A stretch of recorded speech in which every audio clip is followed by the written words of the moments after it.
All right, so 8:30 is time to begin. We don't want to lose a moment. So this class is dedicated Le'iloi Nishmas, Razel Bas Yosef, Sarah Sandler's mother on her yurt side, and also for the refuah shalema of everyone who is recuperating and needs a refuah shalema from Meron and from just any place else also. So I guess we have to say a couple of words about Meron. So I had the sliss of being there, as I mentioned last week, last Motzi Shabbos, by being by the kever of Rabbi Shimon and his son Elazar, who's buried right there. And at Elazar's kever, I davened with a lot of kavanah that what he said, weeping is lodged in one side of my heart and joy, chedva on the other.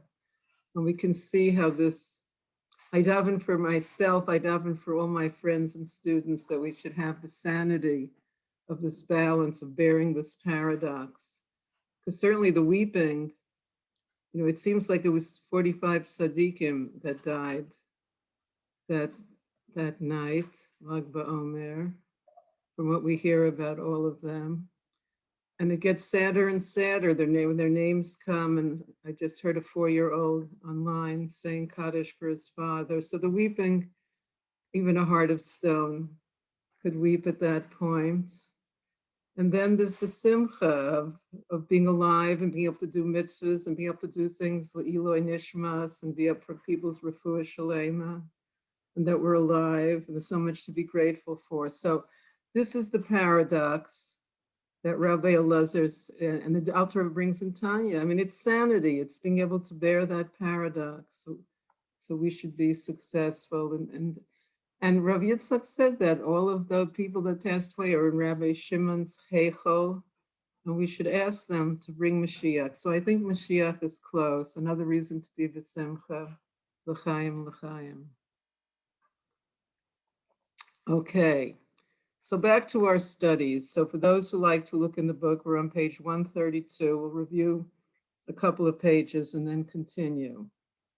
The apex of the arc, that sounds like a geometry problem. So here's an arc, and the apex is the top part of the arc, the middle part of the arc. So we said, so the middle of the 9 substages of submission, separation, and sweetening is the 5th, since 5th is the middle number of 9, separation within separation. We identified this stage as self-redefinition, the renewal of divine consciousness at its source. So, and the technique we described to achieve this end was meditative prayer. So let's go over this. Self-redefinition. Now there's an exciting topic. So we have to define, we have to redefine ourselves. We have to redefine ourselves as a divine soul, as a shliach of Hashem. I heard a very interesting Tanya class this week by a woman named Sterna Ginzburg, who lives in Brooklyn. I've heard of, she's a daughter of Rabbi Shvei, for those who might have passed through Crown Heights at some point. And I'd heard she was a great teacher. I'd never heard her speak before. She was teaching Tanya chapter 12, the chapter about the Beinoni. And she said that in many letters, when people wrote to the Rebbe about shalom bayis difficulties, the Rebbe answered, be kind. And she said, so being kind can be difficult if we're being triggered, if there's a situation that triggers our impulsive response, then it can be very hard. So we have to recognize those situations. We don't have to define ourselves as the person who's being triggered. We have the ability to step out of it and define ourselves as Hashem Shliach in the situation, to redefine ourselves as Hashem Shliach. We have to practice, so that's going to be the homework assignment. We're going to be very excited if somebody triggers us, because now we're going to have a chance to note that we're being triggered. That's what's happening. And we can choose to respond differently. We can redefine ourselves as a Shliach of Hashem and see if we can be kind. Doesn't that sound like fun? So that's self-redefinition, the renewal of divine consciousness. Second paragraph, when we discuss the dynamics of meditative prayer, We noted that according to Kabbalah, the liturgy describes the ascent of the soul to its source, that's going up the ark, and its subsequent descent back into created reality. So this is davening. In the larger context of all 9 substages, we may view all the stages preceding meditative prayer as techniques that help us up and out of our problems. So we have to, that's what davening is, to help us up and out of our problems on the one hand, and all those following it as techniques that help us descend back into reality in order to face and rectify our problems. Right? So we come down where we, after davening, after meditating, we should feel refreshed. We should have new insight in how to face and rectify our problems. Meditative prayer thus becomes the apex of the ascent and descent that describes the arc of the entire therapeutic process. And I when I was reviewing, when I was preparing this last night, it really struck me that the first time around it didn't, how the therapeutic process really resembles davening. Like the therapeutic process is supposed to help us up and out of our problems and give us new insight to come back and face and rectify our problems. That sounds simple enough, but it's so interesting that it's the same as davening. It's the same point as davening. See your therapist, daven, do both, speak to a mentor, but that's the idea, up and out of our problems and facing them with new insight, coming back and facing them with new insight. You can quote me on that. Seen this way, meditative prayer is not the midpoint of the therapeutic process, but its high point, its goal. Not the means to an end, but the end itself.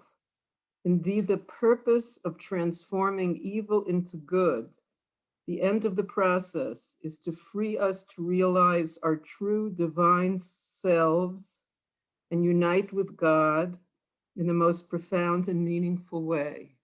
So that's Torah HaNefesh therapy. If someone asks, what's the point? What is the object of Torah HaNefesh therapy? It's to help us unite with God in the most profound and meaningful way, something we would like to do. Meditative prayer is thus the epitome of actualized divinity. As the sages said, would that a person daven the whole day. The Baal Shem Tov described consummate spiritual maturity as the ability to sustain conscious union with Hashem, even while engaging in mundane conversation with another person. So not to forget we're in Hashem's presence. I mean, that's a tremendous bracha. That makes life, every moment of life, meaningful. So let's make a l'chaim to remember we're in Hashem's presence always. L'chaim. Especially when davening, because it would be silly to forget. Davening with a few clues. I'm standing here. Look, there's a prayer book in front of me. That should help me remember. I hope so. L'chaim. We have identified the stage of separation with the Hasidic path of the Chabad school, and indeed meditative prayer is accorded a central role in the classic Chabad lifestyle. I'm on top of 133 for anyone who came on late. Here's your chance. Seasoned adherents to this path become practiced at long, deliberate davening that often extends for hours. The deep, intricate discourses of Kabbalah doctrine that characterize Chabad literature become the subject of intense meditation before and during davening, especially on Shabbos, as the individual veteran of life elevates all his worldly experience in his upward communion with his inner self and his creator. So practically, what does this mean? That it's a good Chabad custom to learn a little Tanya before davening. That's why we start davening later, so everyone can get their Tanya in. And depending how long, it could take as long as short a time as each person wants. I like the expression, the individual veteran of life. I guess we all could consider ourselves a veteran of life, and to elevate our worldly experience with an upward communion with our creator. Beautiful. Okay, so the sweetening within sweetening of the Beinani and Saddek. This is still, this bottom of the page is still a review from last. It's actually 2 weeks ago that we did this last. It was sounding not so familiar because last week we did Pesach Sheni and Lag BaOmer. So just in case. We have associated the three stages of Hachna'a, Havdalah, Hamtakah, submission, separation, and sweetening, with the three psychological prototypes of Rasha, Beinoni, and Sadik, respectively. In this context, sweetening seems to lie only within the province of the Tzaddik. And just to remind ourselves that the Alter Rebbe speaks of two different kinds of Rishoyim, which are really infinite levels of Beinoni and infinite levels of Tzaddik, that these are all states of consciousness that we can pass through in one day. Like, if we get a bracha from Hashem, we can experience a moment of tzaddik consciousness. That is always a blessing. Or we can strive to be a Beinoni, or God forbid we could fall and be a Rasha. We could, hurt someone's feelings, be a Rasha, God forbid. But these are all different states of consciousness. It's not separate people. It's good to keep in mind. Okay, so the tzaddik, after all, only someone totally divorced from evil can safely transform someone else's evil into good. That's a good therapist. Get a good tzaddik therapist. Since the ideal of the Beinoni is the one most of us are working toward, and the highest type of spiritual psyche we can achieve on our own, because the Alter Rebbe really emphasizes that the Beinoni is something. I'll invite to be a Beinoni for a moment. Certainly, for one moment, we can do it. It would appear that most of us are incapable of progressing beyond the separation stage. True, we may assume the role of a tzaddik in a relative limited sense, concomitant with our spiritual maturity. And again, it's a gift from Hashem. This is especially true as we approach Mashiach redemption and are empowered by our dawning Mashiach consciousness, as we have explained above. But in an absolute sense, most of us cannot honestly expect to transform our inner negativities into good so consummately that we never again experience even the slightest urge to fall prey to them. So to fall prey to them, I guess, and I think on a psychological level, means to be triggered. Something happens and we're triggered and we react impulsively on an action level, on a thought level, on a speech level. So that's being triggered. That's what it means to be. We know what it means. We know we could experience it. So that doesn't happen to a tzaddik. A tzaddik remains conscious of Hashem and doesn't have to react impulsively to triggering situations. So this is we're turning the page now see more people are turning on to 134. Thus, the most we may hope is to be counseled either by a tzaddik, someone profoundly inspired by a tzaddik, or a relative tzaddik, even ourselves, and thereby transform some of our inner darkness into light.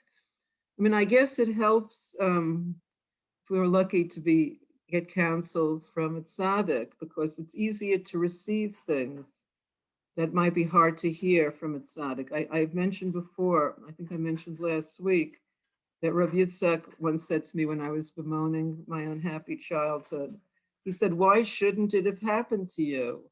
And it really woke me up. It snapped me out of it. I didn't get a pass. Nothing bad should ever happen to me. But I thought my nothing bad should ever happen to me pass. How could this possibly, how could I have had an unhappy childhood? But it's not like that at all. Why shouldn't it have happened? It's part of our shlichus. It's all to make us deeper people and more compassionate people and less judgmental people. Because stuff happens to other people too. We have to have rachmanis. We have to have compassion. But it's if someone else had said it to me, I don't know if I would have received it with such gusto. But when you hear it from a tzaddik, it's easier to hear. If we look a little closer, however, we see that the way we have described the Kabbalah therapeutic process requires no more of us, even at the consummate level of sweetening within sweetening, that is required of anyone aspiring to be a Beinoni. And of course, we're all aspiring to be a Beinoni. It is possible for anyone to transform good into evil at the behavioral level. I think this is a very important idea. It's possible for anyone to transform evil into good at the behavior level. We can control our behavior. That's so lucky, including the most sublime form of behavior, which is thought. We have the ability. I mean, thought management is one of the basic prerequisites for sanity. It really should it should be taught in first grade, thought management, because there's no way to really maintain our sanity if we don't have a choice about what we're thinking about. So the aspiring Beinoni has on the behavioral level, the Beinoni can control his thought, his speech, and know what he's thinking about. Even though we may not be able to reach and root out the inner negativity of our psyches, we can purify our behavior and commit ourselves to a new way of life through positive reinterpretation of our anxieties and their causes. Remember, we had a whole chapter called Positive Reinterpretation, right? That my anxieties, I'm anxious, where is Mashiach? We can take my anxiety, where is my phone? Which is such a boring anxiety. And we can what is that word? Positive reinterpretation. Where is Mashiach, right? Then it becomes a cosmic experience rather than just plain old boring anxiety. Thus, any of us can aspire to follow the full therapeutic path to psychological well-being, psychological well-being, and enjoy its full benefits. Yes. Okay, so then it says, what then is sweetening within sweetening for tzaddik? So I think I want to review sweetening within sweetening, which is page 60. Put your bookmark here on 134, bend over the page as you wish. And let's just look a little bit here at the chapter on sweetening within sweetening, page 60. Is everyone flipping through their pages? Can a few more people put their cameras on? We need at least 50%. Come on, come as you are. You don't have to be fancy. This is a simple group. This is a group of simple people. You can come as you are. Yes. Oh, I like it so much better seeing more people. It's very strengthening. Oh, yes, yes. Old friends, new friends. Yay. Excellent. Okay, so page 60. This is the sweetening within sweetening. The deeper form of help the counselor can offer is to help us come to view the root of our problem in a positive light. Like it spurred me to grow. I'm going to read some of my, I have some notations here around the margins that I learned when learning this with Rabbi Effie Ehrenberg. So what is it? Our positive light, it spurred me to grow. It spurred me to grow, to look for the truth, to change. And these ideas that circumstances are always good. I don't see it because of my misconceptions of reality. What Hashem does to me, I need it. This is betachin. I mean, this is betachin. We need to strengthen our betachin, that what Hashem does to us is good for us. We can see. So that's betachin, and we can take out the betachin meter and see exactly where we're holding. What I saw, I'm just reading my notes, don't look for the page. What I saw as a hindering circumstance turns out to be a necessary advantage. Hashem is actively guiding my reality. In my new understanding, my predicament is a solution from Hashem. Hashem is actively guiding my reality. This is betachin. It changes everything because it means we're not alone. That whatever happens, where Hashem is with us, Hashem is actively guiding my reality. Okay, so, and one more idea. And this is actually something else I heard in Shterny Ginzburg's Tanya class last week. So the chapter 12 in Tanya ends with this idea of be like Yosef and his brothers, that he returned good to them. And they came to him and they were scared. Their father had died. They were afraid he was going to take revenge. They came to Yosef and Yosef tells them, don't worry, Hashem, you didn't do it to me. Hashem wanted it to happen. Hashem wanted it to happen.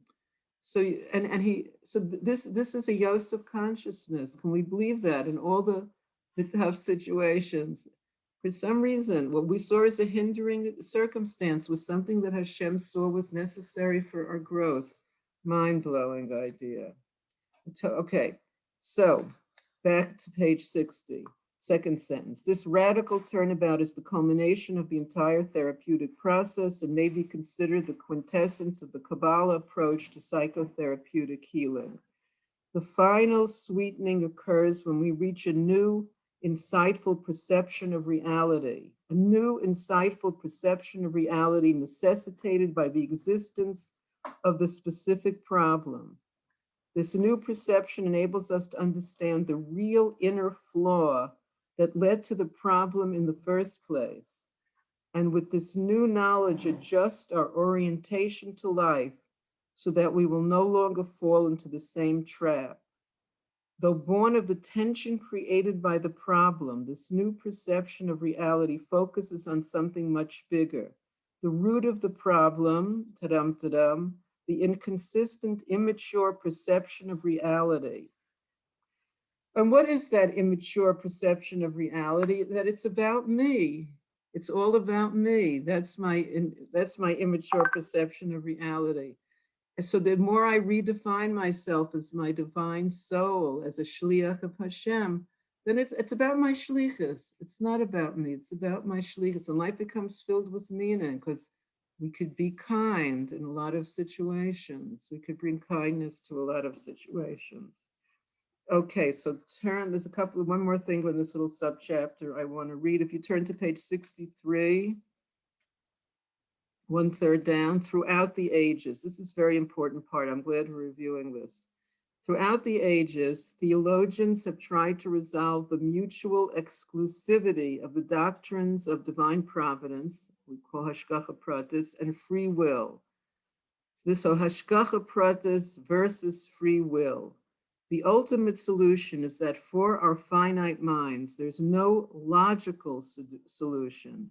The two doctrines constitute a theological paradox. So there's a paradox here. Paradox transcends logic. The way we live out the paradox, however, is clear. And this is so important. I think this is one of the most important teachings of Rabbi Yitzchak in this book. How do we live out the paradox of hashgacha pratis versus free choice? Here it is.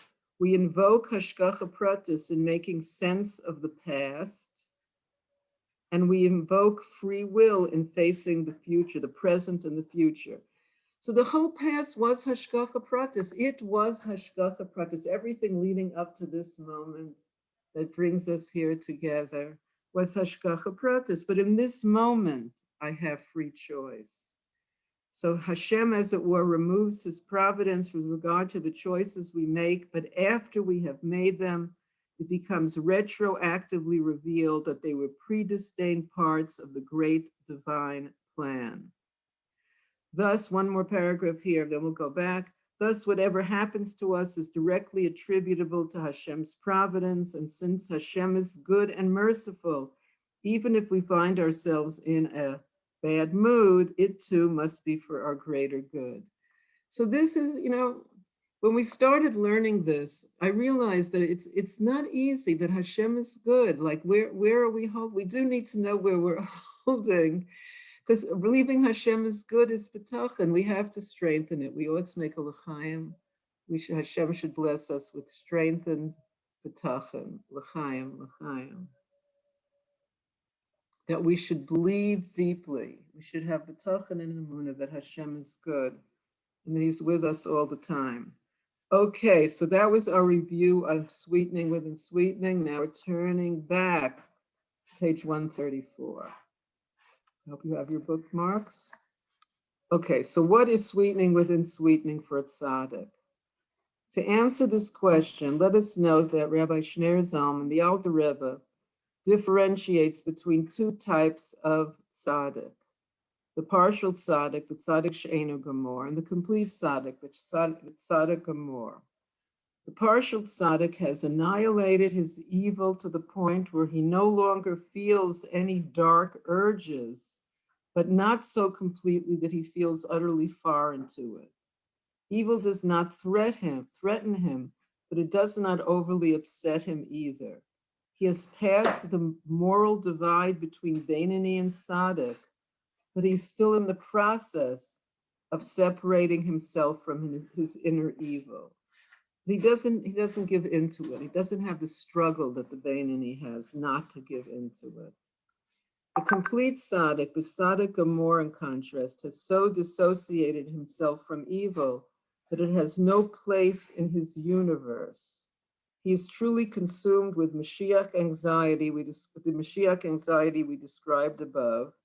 The existence of even the smallest iota of evil for him is an issue of the utmost gravity, an existential crisis of cosmic proportions. We want Mashiach now. He has sweetened his inner evil so completely that not even the faintest trace of it remains. That's the complete Saddek, like Shimon Bar Yochai. Thus, we may summarize the inter-inclusion of sweetening within sweetening as follows. So on 135, there's this chart, these helpful charts on sweetening within sweetening, starting from the bottom, Hachna'ah. Evil behavior has been replaced by good. This is the Beinoni. I would say, if we put it into really contemporary psychological language, it's not being triggered, like not having to spend life being triggered. That person looked at me funny, or whatever the case may be. Whatever the case may be, to not, that we're here as shluchim of Hashem. We're not here. Okay, so that's evil behavior is replaced by good. It's choose not just reacting, choosing our behavior. Separation is evil, is in the process of being transformed into good, the partial tzaddik, and the sweetening is evil has been transformed into good, the complete tzaddik. And those are very rare, they say. It says in Tanya. And that was the prerequisite. I think there's a quote in Tanya from the Zohar that Rabbi Shimon says, whoever wants to come up to this Heichel, they have to, what's the name of our book?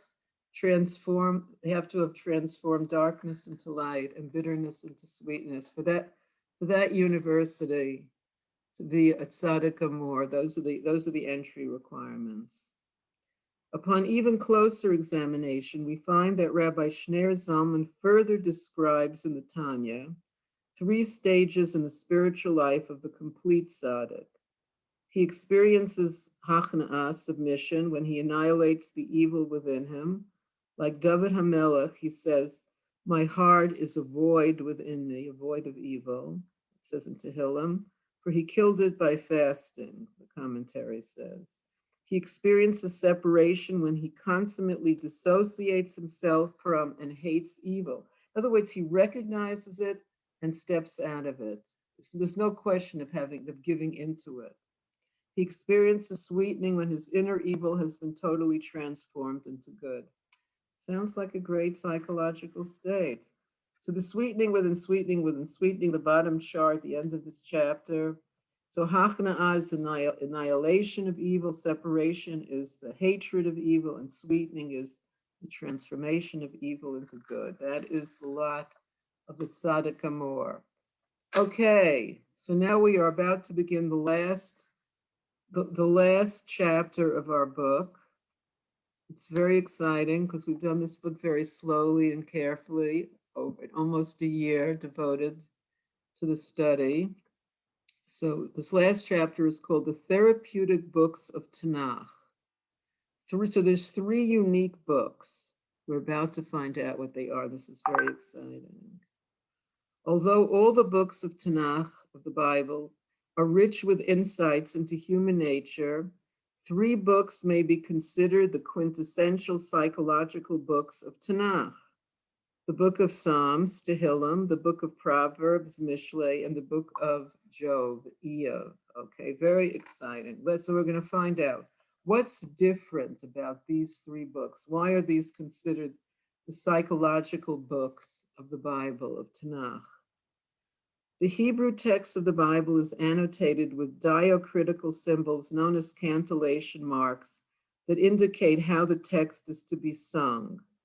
Since they indicate both the melody to be used for each word and the overall cadence of the verse, these marks are both a musical shorthand and a guideline to the grammatical structure of the text. So this is when someone is learning how to read Chumash. To be able to read it, to sing it, they need to know about these cancellation marks.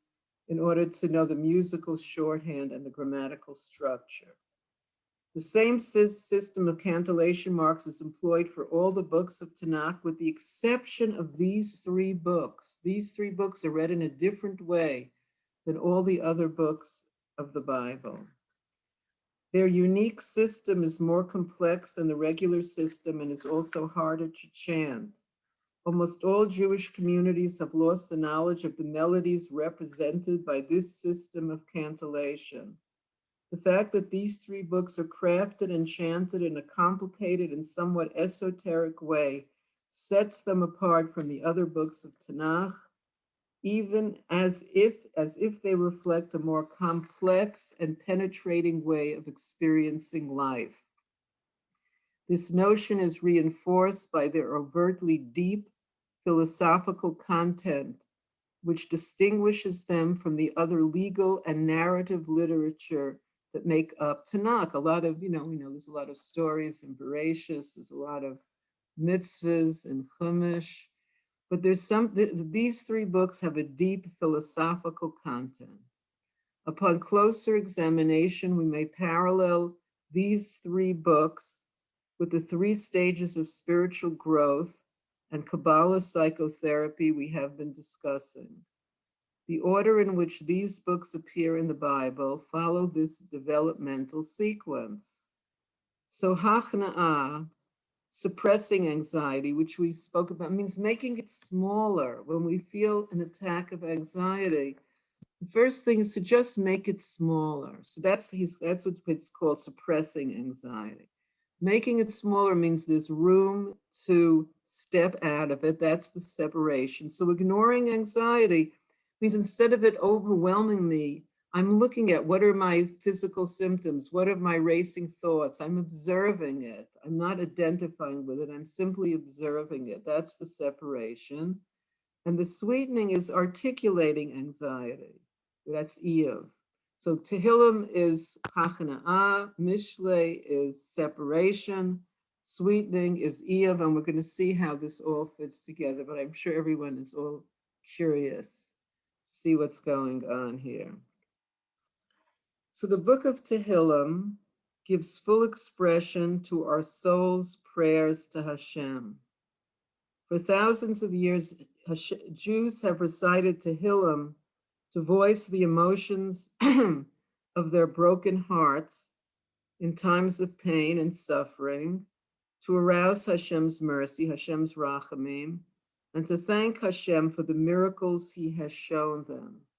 So this is Tehillim. We have to say, that was one of the things Rabbi Yitzchak said, that we should say Tehillim for the people that are still injured, who have been, who need a refuah shalema. So to voice the emotions of our broken hearts, to arouse Hashem's rachamim, and to thank him for the miracles he has shown us. It's very beautiful. So this is Tehillim. This is why we say Tehillim. It's part of Chitas, for those saying Chitas, and it's something, it has a long Jewish tradition going back to David HaMelech, a great poet. He wrote Tehillim. Okay, to continue. So we're on 138, in the little below the middle. The book of Tehillim was written by David HaMelech, the pleasant singer of Israel. David HaMelech, the quintessential king, personified the ideal of rectified ego, humility, and submission. We're going to talk more about this. When David's wife Michal derided him for undignified behavior after he danced before the Ark of the Covenant, in full view of the public, he replied, I shall behave even more humbly than this. I shall be lowly in my eyes. Shiftless. This is the source of shiftless, lowly, personal lowliness. And I'll just finish the paragraph and then we'll talk about this. By virtue of his humility before Hashem and his subjects, David was granted the strength and conviction that enabled him to lead his people fearlessly with the authority befitting a ruler of Israel. Okay, so let's talk about what's going on here. Well, we can say about Michal. Michal was the daughter of King Shaul. She grew up in the palace. David was just a shepherd boy. He was a sukkah comer. He was a newcomer. She was used to palace life. She felt she was more of an expert of how a king should act. What did he know? He was a poor shepherd boy, had a hard life. And she was very upset. He was dancing wildly before the people. He was so excited about the Aron after everything it had been through, the Luchos, coming back to Yerushalayim. It had been kidnapped by the Plishtim, and then there was a very sad story en route where someone died. And finally, it was really happening, and he was dancing. And he says, I'll be shiftless. I'll be lowly in my own eyes. So we know that all the spheros have a panemius. They have an inner aspect. Rabbi Yitzchak speaks about this all the time, like the inner part of Chachma is bittul, self-nullification. Let's get that flash of Chachma. The inner part of Bina is Simcha. The inner part of Chesed is love. The inner part of Gevura is fear. The inner part of Tiferes is Rachamim, compassion. So the inner part of Malchus is shiftless. So Malchus is on the bottom of the spheros, as we know, but it is Malchus, it is royalty. And it's so when you first hear it, it seems like a mind-blowing idea that shiftless, personal lowliness should be the inner quality of real royalty. That's what real royalty is, having this. And just to say something about the difference between bittul and shiftless. Bittul is really a gift from Hashem. It's like I don't feel my ego, I feel Hashem's presence. It's a great gift. But shiftless is what we can work on ourselves. Shiftless is not feeling better than other people. The Alter Rebbe devotes a whole chapter on Tanya, chapter 30, to this concept of shiftless, not feeling better than other people, that I feel shiftless, I feel humbled before the lowest of the low. It was just in this past week's Pirkei Avos to be ma'od shiftless, like to not feel better than people. It's and the Alter Rebbe says, even the lowest of the low, mamish, kal shebakali mamish. When the Alter Rebbe says mamish, he means it. And this is mental health, because if we're going to feel better than people, we're going to be disappointed because it turns out, oh, well, that we're all in it together. Everyone has their challenges.